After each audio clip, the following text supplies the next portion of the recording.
BBC, inspiring Uganda.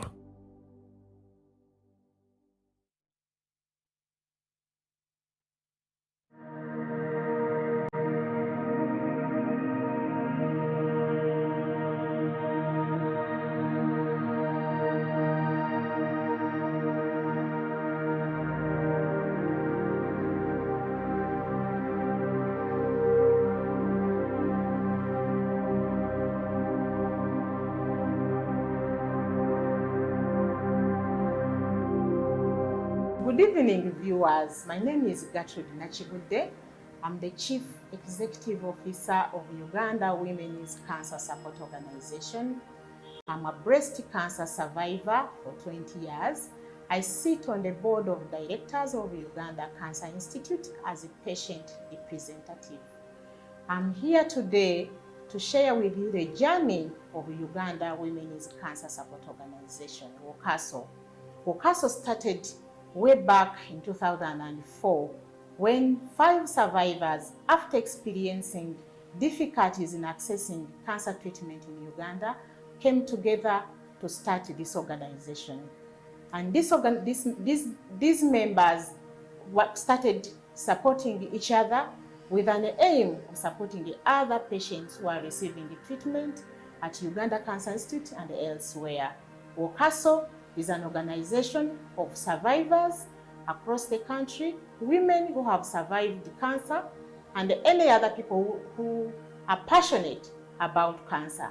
And WOCASO works to support patients who are going through difficulties of cancer treatment, creating awareness in the community, and helping to lobby for services for people experiencing cancer diagnosis and treatment. The journey has evolved from 5 survivors to over 200 survivors across the country. They are members who are survivors, they are those who are family members, and they are friends and partners who work with us to ensure that patients and families are helped to go through cancer treatment, but also give information on how to deal with the treatment, but also on where to seek early treatment, early screening, and early diagnosis. WOCASO works with partners, in government hospitals, institutions, individuals, corporate institutions, friends, to ensure that our mandate is fulfilled. WOCASO is fully registered with the Registrar of Companies. WOCASO is registered as an NGO to work in this country, and it's mandated to support and increase awareness within the country, especially on cancers that are most affect women and girls.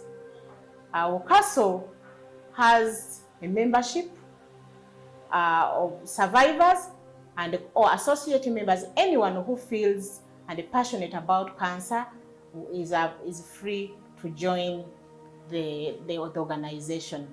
WOCASO has a mission, has a vision, has objectives, and is mandated as per constitution.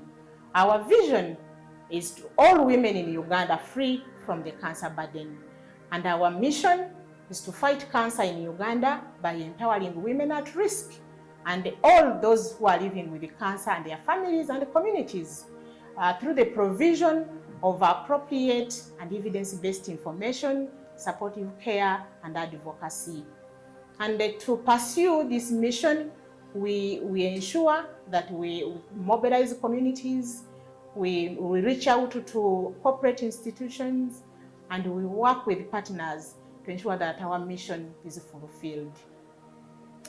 WOCASO aims at increasing awareness on the importance of early diagnosis and treatment, and ensure that the community, women and the community, adopt routine practices of seeking early diagnosis, breast self-examination, and screening. As an organization, we feel the community is not well informed about cancer. There is misinformation, there is a stigma their myths and misconception about cancer. And as an organization, we work with partners to increase awareness about the importance of early diagnosis, early treatment, and encourage the population to seek early screening and early detection of cancer. And we know in the country we have lost quite a number of people in all categories, and we cannot assume that whether people educated or not, they are aware of cancer. We work to increase awareness on the risk factors, on the causes of cancer, and how people can access treatment where it's available. Many people, when they hear about cancer, they think about death sentence. But we as survivors have survived for 20 years, and my experience and the members of WOCASO give hope to the community, encourage the public to seek early detection, because we know with early detection, cancer is treatable, cancer is curable, and people can live productive life. And we know that cancer survivors can go back in the community, can go back to their work, and then serve the nation, and then be productive. And as an organization, we have specific activities that we do. We do information and awareness. We work with media. I'm glad to be here on UBC. We work with media to educate the communities. We work with universities to encourage young people and they give them information about early diagnosis. We work with institutions. We give awareness talks in corporate institutions, in communities and women groups. But also we do supportive services. We counsel patients. On average, we counsel about 100 patients every year, every month, to help them cope with the treatment, but also help them make decisions on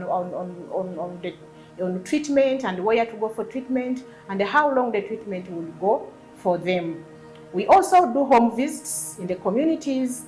We do hospital visits. We visit these patients at home, and we encourage their families not to abandon these patients. My viewers, do you know the cancer signs? As an organization, we give information and awareness on early signs of cancers that most affect women. And we know in Uganda, the most commonest cancers that on the top list is cancer of the cervix, followed by breast cancer.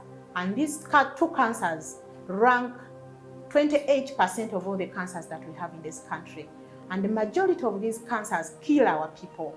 But because people don't know the signs, people don't know the symptoms, and these cancers are preventable.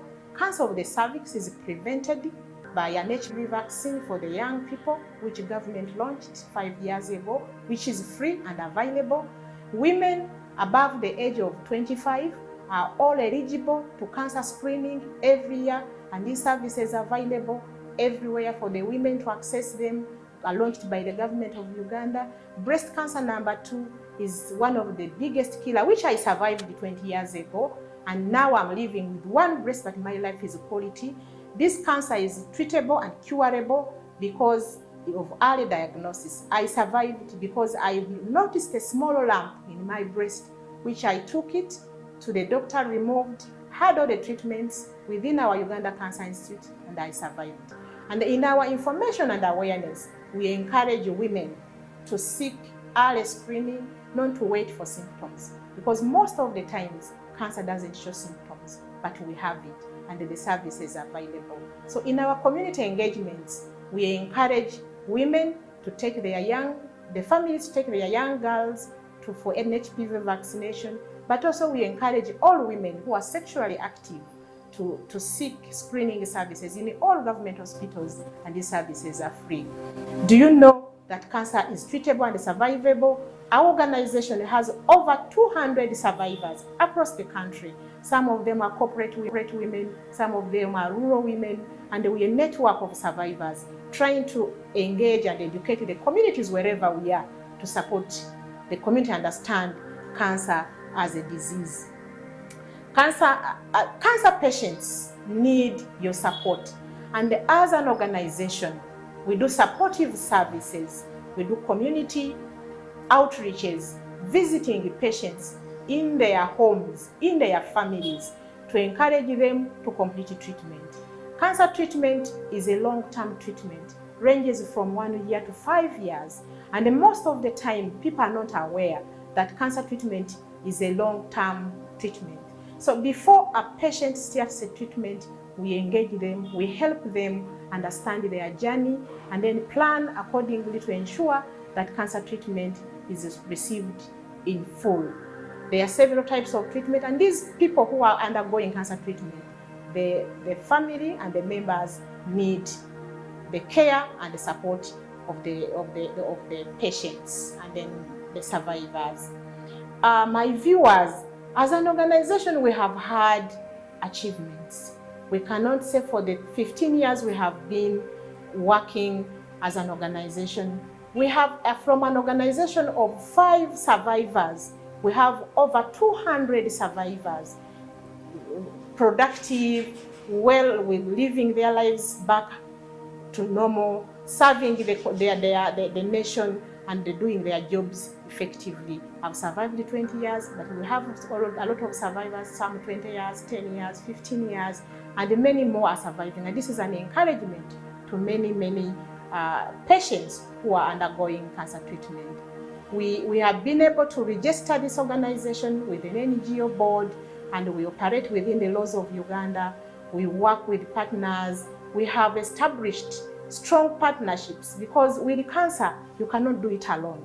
We closely work with Uganda Cancer Institute in terms of patient support, in terms of counseling, in terms of navigation of patients, and in terms of community outreaches. Uganda Cancer Institute has a program, comprehensive cancer community program, that goes out to the community with a mobile mammography van, and this van, survivors go on this van to educate the community. I learned that I had a lump accidentally, and as a fresh graduate from the university, I ignored it, and later when it became bigger, I took it to a doctor to just remove something that I wasn't aware about. It was removed, and I was told I have cancer.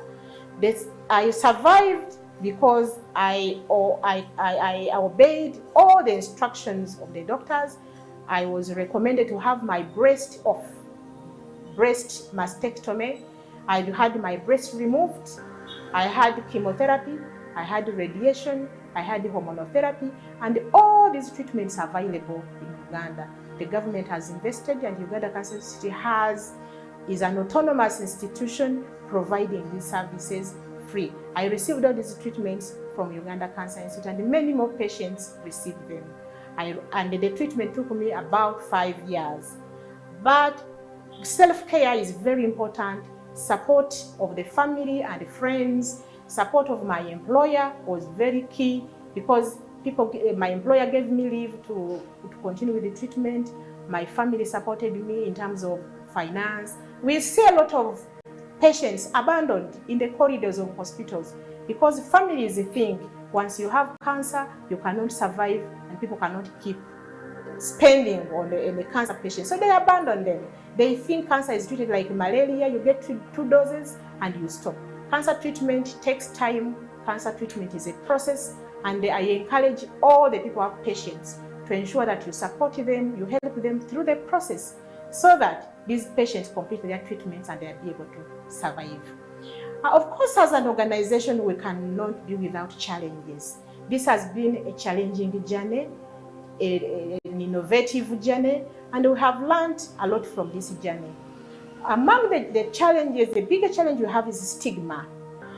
Many people, as they think cancer is not treatable, we have seen employers retiring cancer patients at an early age. And these people survive, because with advancement in medicine and the treatment and the oncologists that we are having many more survivors without jobs, because they've lost employment. And this brings a triple effect, because these people have no employment, have no maintenance treatment, and then they don't survive. And also stigma has gone around to make people abandon the hospitals, because some people think cancer is contagious. Some people think if I care for a patient, I'll catch the disease. And the patients, and this has stopped people from seeking care, because they say, if I tell people that I have cancer, people will discriminate me, people will retire me early, and people keep to themselves until the disease is too late for treatment and for cure. And that's why we see a lot of people dying and reporting in late stage. Another challenge we have, we get an overwhelming number of patients who need support, who need the counseling, but beyond the counseling, patients need the food, patient needs accommodation, patients need transport to go back to hospital, because we have one treatment center, Uganda Cancer Institute, and people come from all over the country, from Karamoja to Chisoro, to seek care. And these patients come when they don't know that cancer treatment is a process. Cancer treatment takes time, and they end up in the corridors and the verandas of the hospital. So as an organization, we receive over 10 patients every day seeking support to our office, ranging from food to transport to money for checkups to investigations and many other, and cash. So as this is a big challenge as an organization. But also we are few on the ground, and we have seen that we need to increase awareness across the country. And as I mentioned, cancer has a stigma. There are few people who come out and stand with us as survivors because they fear to be pointed at that they had cancer. So the few survivors that we have, and with the limited resources, we use, most of the time survivors go their way and use their personal resources to visit patients, to go to the communities. And as an organization, has no funding allocated to increase awareness. And our wish would be to have campaigns and the community mobilizations across the country to make sure that people have the information, know the signs, know the symptoms, and they have this hope that cancer is treatable and the cancer is curable, and the one who can have a productive life. Ladies and gentlemen, patients also need rehabilitation, but also patients need, for example, if I lose a breast, what is the replacement? Many women come to us to look for replacements, artificial breasts which are not available in the market.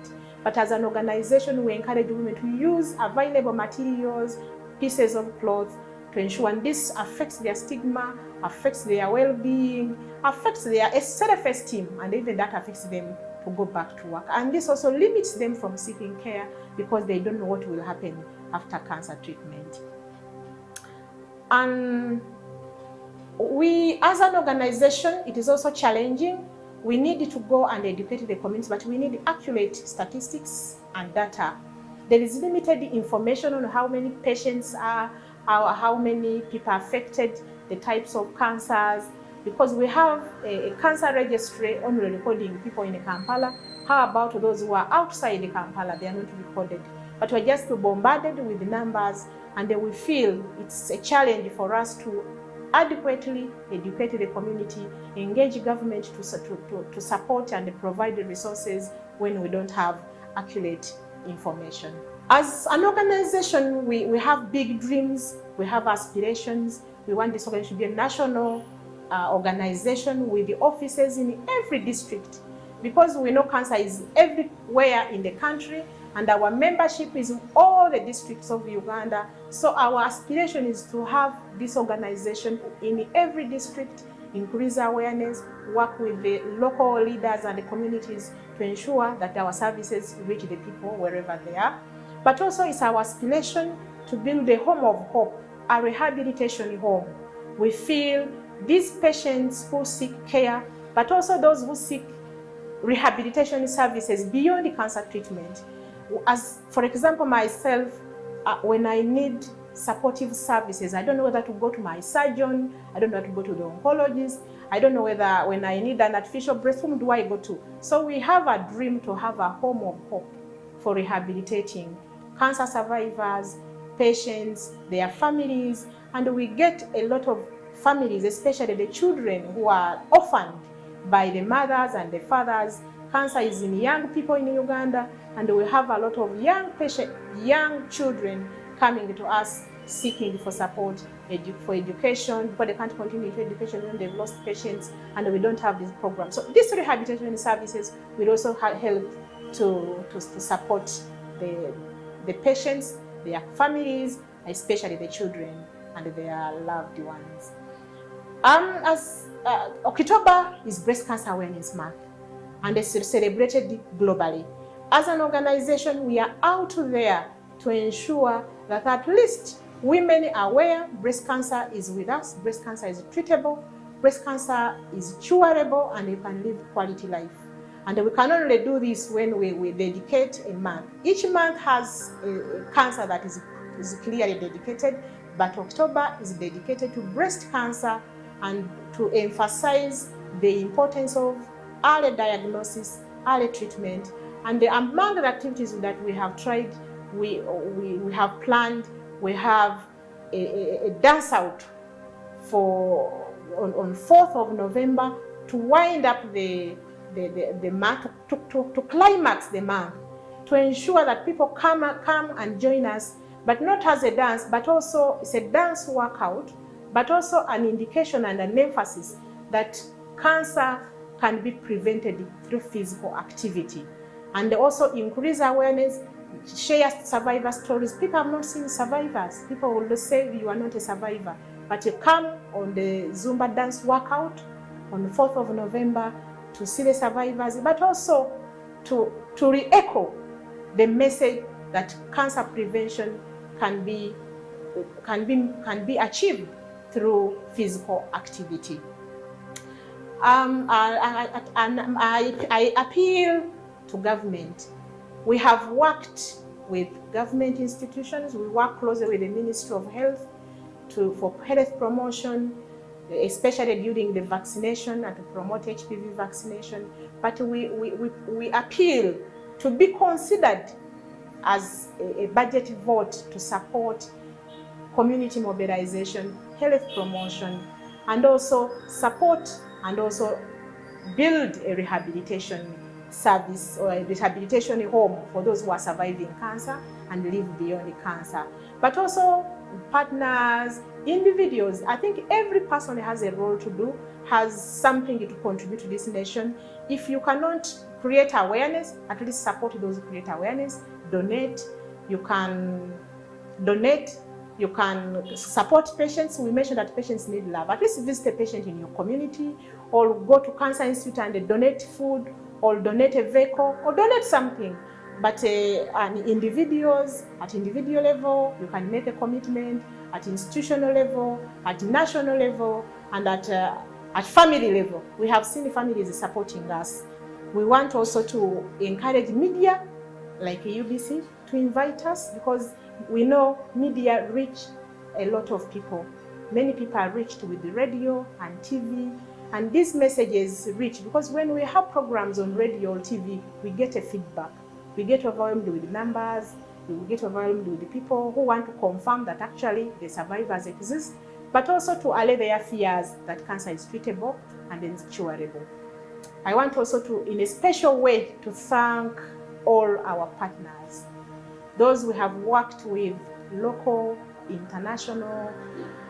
First of all, I want to thank UBC. This is not the first time that we are on UBC. We've had airtime every year to educate the nation about cancer that has affected mostly women, but also other cancers.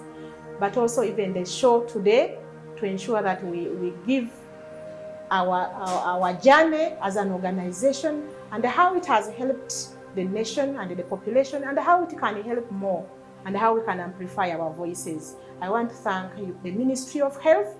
We have worked most of the departments of the Ministry of Health. We've worked with the Uganda Cancer Institute in terms of care, in terms of research, but also the Ministry of Health as the UNEPI, Uganda National Expanded Program on Immunization. We have worked with the UNEPI when we were developing materials for HPV vaccination. We have worked in the community. We have worked with the health promotions to increase awareness in this country. We have worked with the other institutions, universities, and we want to thank all the corporate institutions. We have also worked with individuals. We have individual members. I can't mention them. There are so many people have kept donating. This journey has been possible because of the individual donations of members of the community, of family members of patients, of friends of Castle, of friends of other friends that we know, and even up to today, people are still donating. And this is what motivates us to continue supporting the country and to supporting the patients, increasing awareness. And we ask for more.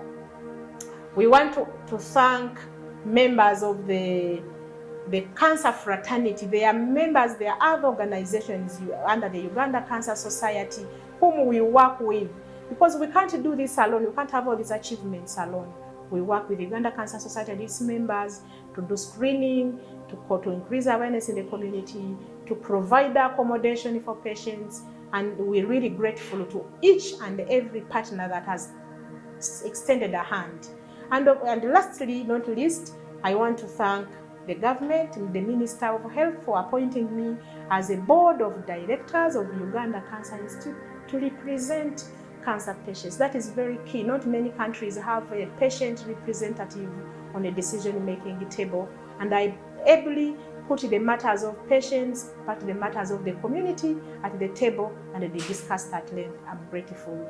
And I want to thank UBC for being a long-term partner and moving forward with them and moving forward with you and for God and my country. Thank you so much.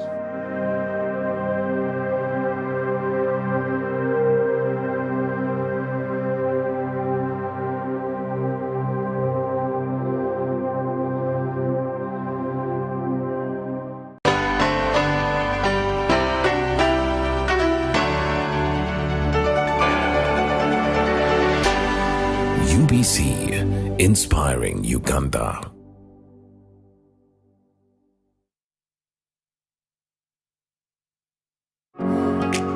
It's no secret that ICT makes learning easy. The strides made in our field couldn't be possible without it.